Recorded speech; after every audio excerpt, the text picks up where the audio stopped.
Good evening. President Bush is safely out of Iraq tonight after a surprise farewell visit that may have had one too many surprises. The trip, shrouded in secrecy and tight security, was billed as a chance for the president to thank the troops and celebrate a new security pact with the Iraqi government.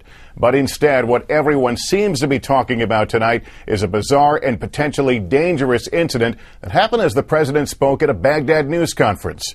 NBC's John Yang has the story. On President Bush's farewell visit to Iraq,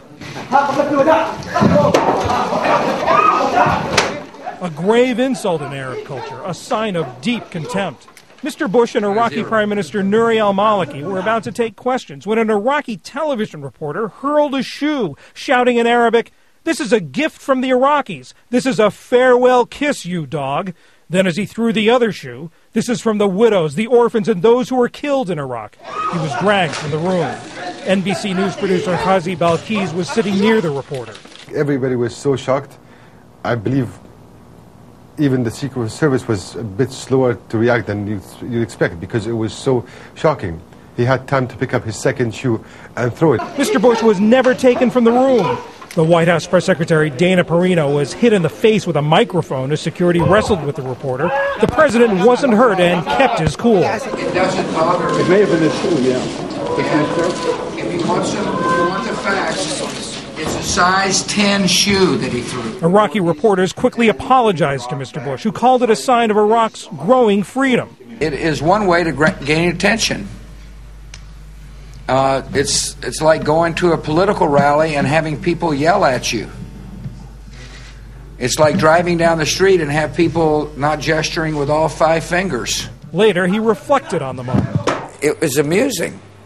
I mean, I've seen a lot of weird things during my presidency, and this may rank up there as one of the weirdest. Mr. Bush arrived for his fourth and final surprise visit to Iraq after sneaking out of the White House Saturday night and flying 10.5 hours.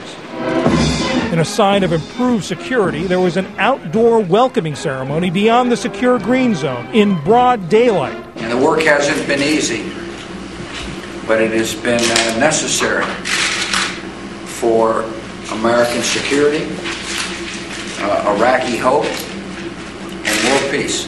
After the shoe-throwing incident, Mr. Bush and the Iraqi Prime Minister got down to business, the ceremonial signing of new U.S.-Iraqi security agreements. They call for U.S. combat forces to be out of Iraqi cities no later than next June 30th, and for all U.S. troops to be out of Iraq altogether by the end of 2011. The war is not over, but with the conclusion of these agreements and the courage of the Iraqi people and the Iraqi troops and American troops and civilian personnel, it is decisively on its way to being won. Before leaving Iraq, Mr. Bush spoke to hundreds of U.S. troops at Camp Victory. Thanks to you, the Iraq we stand in tonight is dramatically freer, dramatically safer, and dramatically better than the Iraq we found 8 years ago. Mr. Bush may have another surprise up his sleeve. As Air Force One left Baghdad, officials wouldn't tell us if he was on his way back here to Washington or to some other destination. Lester? John Yang tonight, thanks.